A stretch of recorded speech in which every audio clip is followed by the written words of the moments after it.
Hey guys, make sure you stand till the end. One common mistake people make when replacing fuses relays that can cost you thousands of dollars in repairs. Stay with us, we'll explain what it is.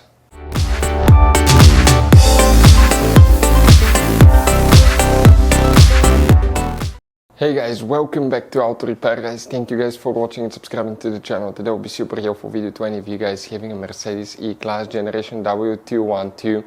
And if you have one of those, this is practically guys the E-Class from year 2010 to year 2016, 17 guys. If you have one of those, if you need to find where the electric stability control fuses are located guys, which fuses you need to check, you have up to 6-7 different fuses that you need to check in different fuse boxes. We'll explain where you can find them, where you can buy cheap parts to use fuses, relays, that way do not waste your money and time. What's important to always test fuses and relays, all that will be covered absolutely free for your convenience. Make sure to stay until the end.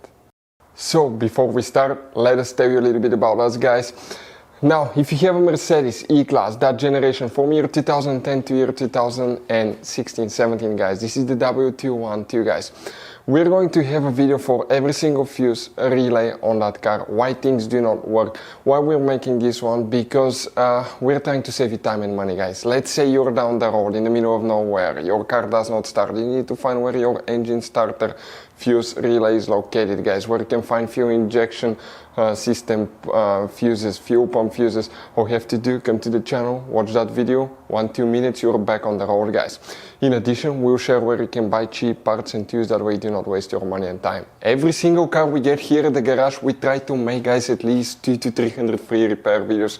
We take them completely apart, we show you how to fix mechanical, electrical, engine work guys, body work, a little bit of everything. And we have more than 12,000 free repair videos on our channels that can save you thousands of dollars guys in free repair videos. Check it out if you need help with that. So let's go ahead and start on it now. So for the electronic stability control guys, fuses, now we need to check actually, by the way, 2 different fuse boxes. One of them is extremely hidden, most people don't know even about that. This is the pre-facelifted model, this is the facelifted model, which should work for both. Now, we guys have multiple fuse boxes in that car, but the first one that we need to open the hood. Once you guys open the hood, okay, here on the right side you have a fuse box, okay, right there, that's on the driver's side, facing the engine is on the right side, otherwise it's left side. Open that cover here, underneath it you'll find the main engine fuse box with a layout that will look just like this one here. Before we guys continue, let's explain quickly why it's always a good idea to test fuses and relays. So it is super important guys to always test fuses and relays, and something else as well, common mistakes people make. Sometimes you may think that a fuse is good, or you cannot actually see if the fuse is clearly burned, and in that case guys you may put the fuse back together and you may end up spending money and time on parts you don't need, and all we had to do is just test the fuse. So we'll put a link in the description of the video below how to test the fuse. It takes only a few seconds to find out for sure if it's good or bad.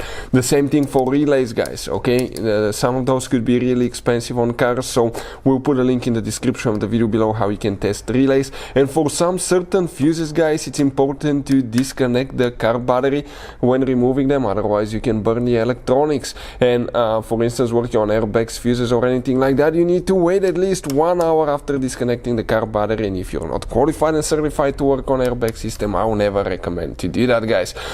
But when disconnecting the car battery guys, okay, common mistake people make, it's important to know which battery terminal you reconnect first. If you do it the wrong way, you can burn electronics modules. How we know about that? We burn before the traction control module on BMW that cost us $2,000 guys. So we'll put a link in the description of the video below which battery terminal to disconnect first. Check it out for your convenience. So now guys, here are the fuses relays in that fuse box when you open it. Now if you need to buy any relays, fuses, parts, tools at a really good price, quick shipping, we'll put the link in the description of the video below for your convenience. The first fuse that we need to check is fuse number 1. We're talking about this 25M fuse here. That's the one that you need to check. Then you count, even if you have a missing fuse, you count the spot. 1, 2, 3, 4, 5. Fuse number 5 right here will need to be checked as well. Another one that you may need to check guys will be fuse number 14. So that's 17, 16, 15, 14 right here. that fuse will need to be checked too. And next you will need to check fuse number 20. That's the main 40 amp fuse right here that we're talking about. You need to check that one there. Now you have some hidden fuses. If you guys open the hood again, check this thing out. Where your battery positive terminal is located, practically that's where you jump start your car. That there under that cover is actually a fuse box, looks like this one, and check it out. Okay, that's another angle. When you open it, you have multiple fuses. You may have two different styles, even if you have a hybrid third one. But here the fuse guys, okay, you need to check two, and they're known as pin 1 and pin 2 guys. And you wonder where those things are, okay? Pin 1 will be right here, that integrated fuse right there, and pin 2 will be that one here. If you have any questions, don't hesitate to let us know. Hopefully the video was helpful, and see you guys next time.